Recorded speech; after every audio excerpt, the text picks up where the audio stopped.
Hi, I am Paul Peterson. And I'm Amanda Olberg. In this part, we discuss studies that evaluate voucher programs. We will be talking about both experimental and observational studies. If you need to review the differences between the two methods, please check our methods lecture. Paul, what are the main studies that have looked at the impact of vouchers on student achievement? The three most important studies are an experimental evaluation of the voucher program in the District of Columbia, an observational study of the Milwaukee voucher program, and an experimental evaluation of a small privately funded voucher program in New York City. Let's begin with the District of Columbia study. That was authorized by Congress and conducted under the auspices of the U.S. Department of Education. How was it conducted?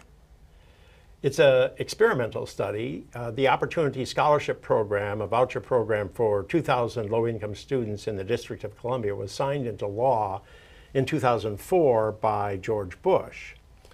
Because the number of applicants exceeded the number of students who could be enrolled, students were admitted into the program by lottery.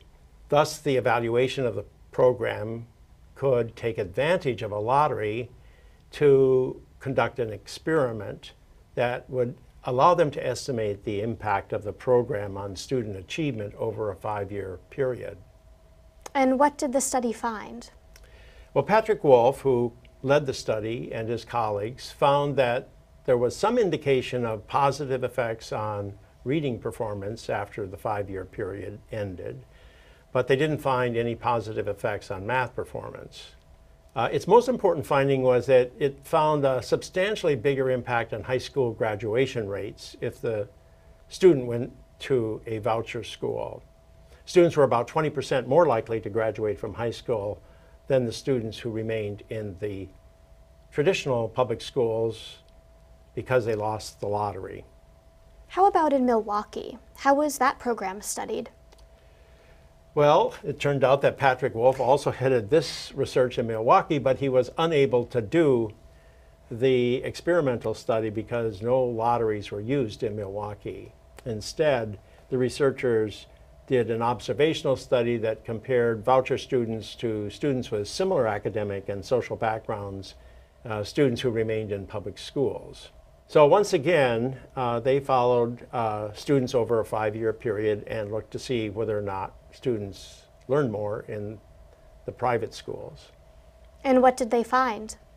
Well, as in DC, the Milwaukee program was found to have had some positive effects on reading achievement in the 5th year after a period of time, but they did not find any similar effects in mathematics. And once again, the clearest positive impact was on high school graduation rates, which were substantially higher if the student had attended a private school.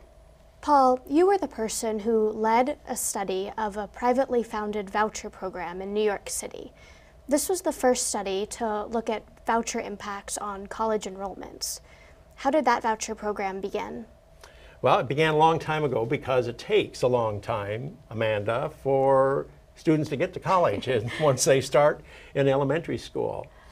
So back in 1998, when this program was first under consideration, Cardinal O'Connor, the head of the Catholic Church in the New York City area, invited Rudy Crew, the chancellor of the New York City school system, to send the city's most troubled public school students to Catholic schools. Well, the teachers and principals in the Catholic schools gulped at this announcement. But the mayor of New York, Rudy Giuliani, thought it was a great idea until he ran into a lot of political opposition because people said this would violate the Constitution.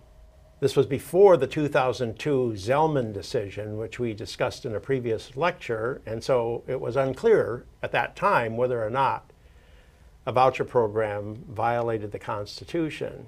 So Mayor Giuliani decided that it was best to avoid a lawsuit and political controversy, and so he decided not to initiate the program with city funds. So how did the voucher program get started?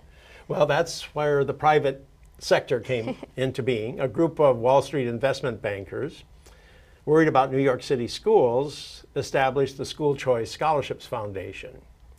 They decided they would offer vouchers to 1,000 low-income families, substituting the private philanthropy for the public funds that Giuliani was no longer willing to make available. It was not to go to the most troubled students in the public schools, but it was to be available for disadvantaged low-income students. So how did you study the program?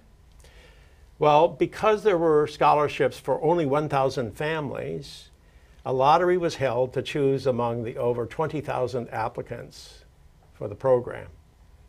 And as in the District of Columbia, the use of a lottery to award the vouchers provided an opportunity to conduct an experiment that could provide a good estimate of the program's effects. We were pretty pleased because this was the first time anybody had used an experiment to evaluate vouchers. It gave us a first-time opportunity to make a contribution to this debate out there.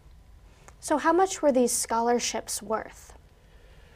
They were worth half tuition, up to only $1,400. That sounds like not much money. It was more money back then than it is in 2014.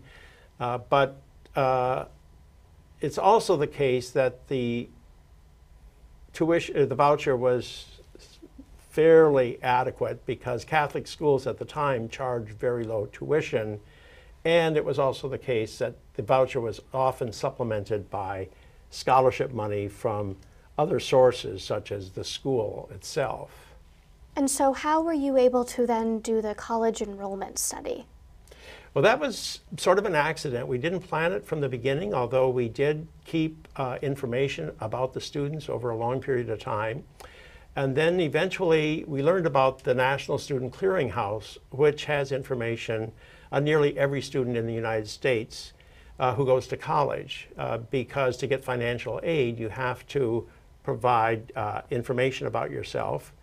And therefore, this clearinghouse, which works with colleges and universities and the faculty within them that are doing appropriate research with this information so that one can actually identify who is going to college and who is not. So that has been a boost to a lot of research on college going, and we were among the beneficiaries. And so what did you find? The benefits of vouchers seem to be greater in the long run than the short run. Effects on test score performance are not large, nor are they consistent. There may be no impacts at all. However, impacts on high school graduation rates and college attendance and even college graduation are fairly consistent across the studies. It seems as if minority students are the ones most likely to benefit from vouchers, and they do so in the long run. One can't be sure what the reason is for this. It may be because the public schools that minority students are attending are of lower quality than the schools attended by white students or Asian students. So the opportunity to go to a private school is particularly valuable for minorities. Another reason, possibly, is that minority students live in large cities where the context is sometimes dangerous, and the private space and safety that's provided by a private school is especially important for minority students who are living in large urban areas.